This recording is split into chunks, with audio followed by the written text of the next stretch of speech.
Baik, assalamualaikum warahmatullahi wabarakatuh. Halo, salam semangat guru-guru Indonesia. Baik, berjumpa lagi dengan kami Imam Aji Subagio. Akan memberikan gambaran sekilas tentang apa itu AKM dan implikasinya dalam pembelajaran. Baik, dalam video yang singkat ini dan dengan waktu yang terbatas, mari kita mulai sama-sama.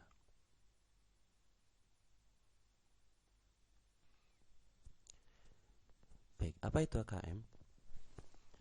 AKM biasa kita sebut dengan Asesmen Kompetensi Minimum, merupakan penilaian kompetensi mendasar yang diperlukan oleh semua murid untuk mampu mengembangkan kapasitas diri dan berpartisipasi aktif pada masyarakat. Terdapat dua kompetensi mendasar yang diukur di AKM, yaitu literasi membaca dan literasi matematika.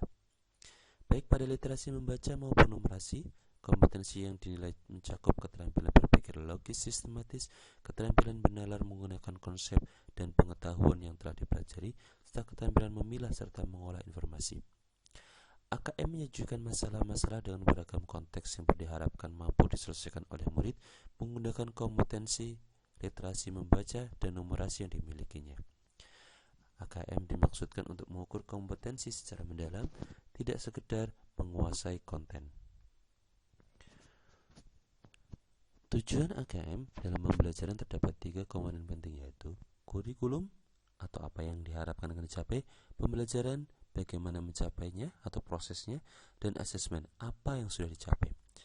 Asesmen dilakukan untuk mendapatkan informasi, mengetahui capaian murid terhadap kompetensi yang diharapkan. Asesmen kompetensi minimum dirancang untuk menghasilkan informasi yang memicu perbaikan kualitas belajar mengajar peserta didik, yang pada gilirannya dapat meningkatkan hasil belajarnya. Lebih lanjut, kita akan lihat pada diagram berikut ini.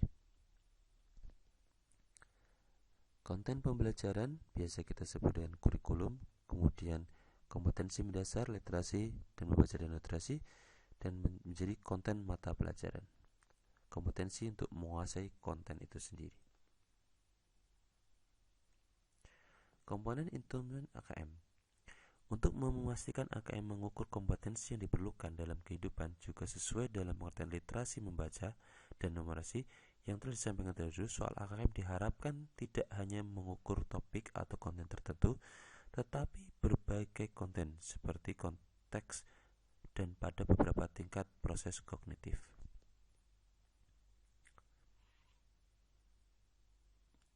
Lebih jelas, kita simak pada tabel berikut ini. Baik, komponen AKM terdiri dari komponen yaitu literasi membaca dan numerasi. Komponen literasi membaca terdapat teks informasi dan teks fiksi. Kemudian untuk numerasi terdapat bilangan, pengukuran dan geometri, data dan ketidakpastian, serta aljabar. Dalam ranah proses kognitif, literasi membaca yaitu satu, menentukan informasi, menginterpretasi dan integrasi. Kedua, evaluasi dan refleksi. Sementara untuk numerasi ada pemahaman, penerapan dan penalaran. Secara konteks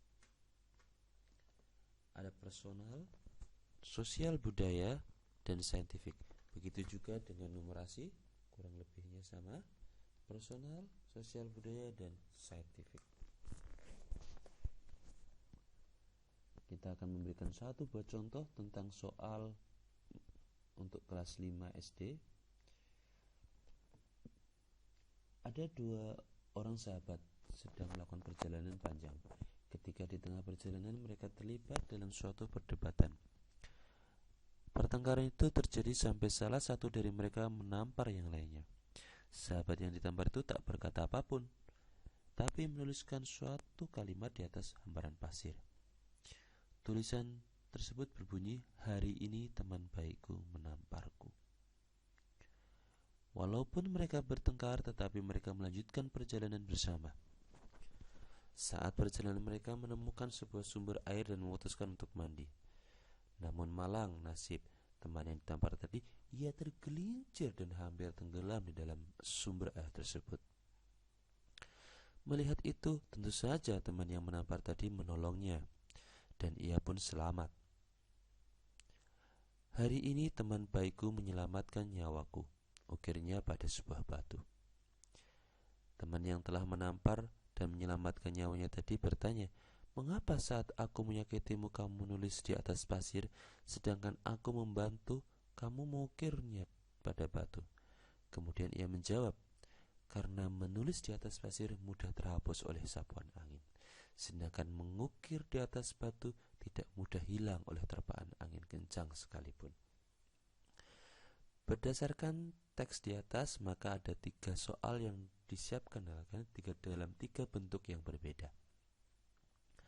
Soal pertama, tentukan setiap pernyataan berikut sesuai dengan isi teks ataukah tidak. Nah, anak-anak diminta mengidentifikasi dan memberikan checklist pada yang pernyataan yang sesuai dan tidak sesuai. Kemudian pada soal yang kedua, mereka diminta memberikan pesan-pesan pada simpulan teks.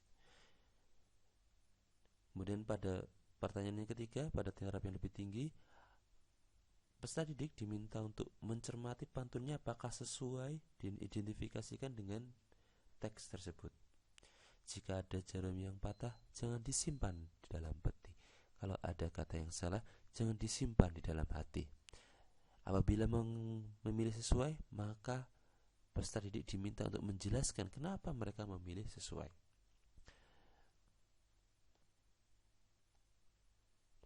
Baik, untuk berikutnya kita memberi contoh soal numerasi pada siswa kelas 5 juga. Membuat bolu kukus. Fitri akan membuat bolu kukus. Untuk setiap resep ia memerlukan 1/5 kg gula, 1/4 kg tepung, dan 150 gram mentega, dan 300 gram bahan-bahan lainnya. Nah, terdapat 3 soal yang membawa peserta didik untuk berpikir kritis. Yang pertama, Fitri memerlukan 1/5 kg gula. Yang meletakkan jumlah gula di timbangan dan ditunjukkan pada gambar berikut. Berapa gramkah gula yang harus dikurangkan? Mengajak anak untuk masih berpikir numerasi biasa. Kemudian, jika Fitri membuat 6 resep adonan, jumlah gula, tepung, dan mentega yang dibutuhkan dalam kilogram adalah, anak diminta untuk membandingkan, menghitung. Nah, ini yang berikutnya. Setiap resep adonan menghasilkan 16 buah bolu kukus dengan berat masing-masing 50 gram. Apakah benar proses memasak bolu kukus mengurangi berat adonan? Jika iya, anak-anak harus menjelaskan jawabannya. Jika tidak, anak-anak juga harus menjelaskan jawabannya. Ini membawa mereka untuk berpikir lebih kreatif.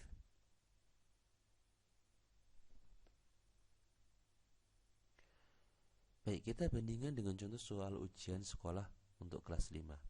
Putri membutuhkan 750 gram coklat dan 1,5 kg gula untuk pesta ulang tahun. Saat ditimbang beratnya. Nah, kemudian soal kedua, 30 kali 40 kurang 750 ditambah 300 adalah. Nah, pada 2 soal ini sangat berbeda jauh dengan jenis soal AKM yang tadi kita lihat, yaitu perbedaannya adalah jika pada soal ujian anak-anak lebih dititikberatkan pada pengetahuan kognitif, sementara pada soal AKM anak akan diminta untuk berpikir kreatif tentang bagaimana aplikasi pada sebuah masalah, problem. Baik, bagaimana hasil AKM dilaporkan? Hasil AKM dilaporkan pada 4 kelompok yang menggambarkan tingkat kompetensi yang berbeda. Urutan tingkat kompetensi dari yang paling kurang adalah 1 perlu intervensi khusus, 2 dasar, 3 cakap, dan 4 mahir. Baik literasi maupun numerasi semuanya laporannya akan sama, yaitu, dan ini numerasi. Nah, kemudian untuk lintas mapel, literasi sangat identik dengan bahasa, numerasi sangat identik dengan matematika. Tapi bagaimana dengan penerapannya pada lintas mapel? Nah, kita diberikan contoh seperti ini. Disajikan bacaan berisi materi baru mengenai koperasi, menjelaskan definisi, fungsi, manfaat, dan beragam contoh baik. Nah, guru diharapkan menyesuaikan pembelajaran sesuai tingkat kompetensi murid. Berikut contoh strategi pembelajaran yang disesuaikan dengan 4 tingkat kompetensi literasi membaca murid. Jadi hasil yang diharapkan nanti pada lintas mata pelajaran adalah kemampuan literasi siswa atau peserta didik sebesar apa, maka pembelajaran di kelas harus disesuaikan dengan kemampuan tersebut. Kalau di konten fisika, ya untuk SMA sama kurang lebih begitu. Baik, kurang lebihnya sekian. Buku yang tadi kami sampaikan untuk pemaparan adalah terbitan dari Pusat Asesmen dan Pembelajaran, Badan Penelitian dan Pengembangan, dan Pusat Perbukuan Kementerian Pendidikan dan Kebudayaan Republik Indonesia. Sekian dari kami, kurang lebihnya mohon maaf. Wassalamualaikum warahmatullahi wabarakatuh.